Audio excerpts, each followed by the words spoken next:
Rais wa Marekani Donald Trump kupitia mfululizo wa jumbe alizochapisha kupitia mtandao wake wa Truth Social amewashtua wadau wa diplomasia duniani kwa kufichua kuwa tayari uongozi mpya wa mpito nchini Iran umeanza kutafuta upatanishi na serikali yake.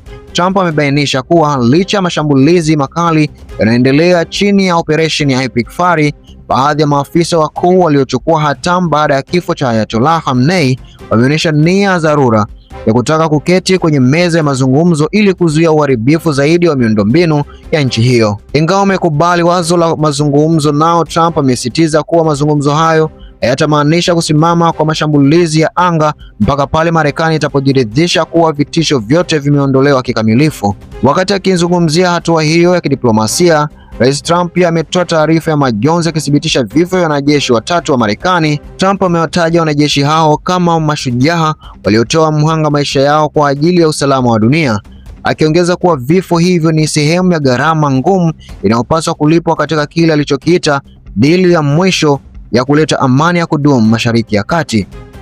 Amehitimisha kwa kusema kuwa kifo chao hakitakuwa cha bure, kwani jeshi la Marekani limejipanga kuongeza shinikizo zaidi dhidi ya mabaki ya vikosi vya IRGC nchini Iran ili kuhakikisha ushindi wa haraka unapatikana. Mimi ni Abdul Juma na hapa nilikuwa nakusogezea taarifa kuhusiana na kile kinachojiri huko Mashariki ya Kati na yale yanayoendelea kusambaa katika mitandao ya kijamii. Kaa na sisi Dems Media kila wakati ili upate update zaidi. Tukutane kwa wakati mwingine kunako majaliwa wa Mwenyezi Mungu, lakini usikose kusubscribe na kuacha maoni yako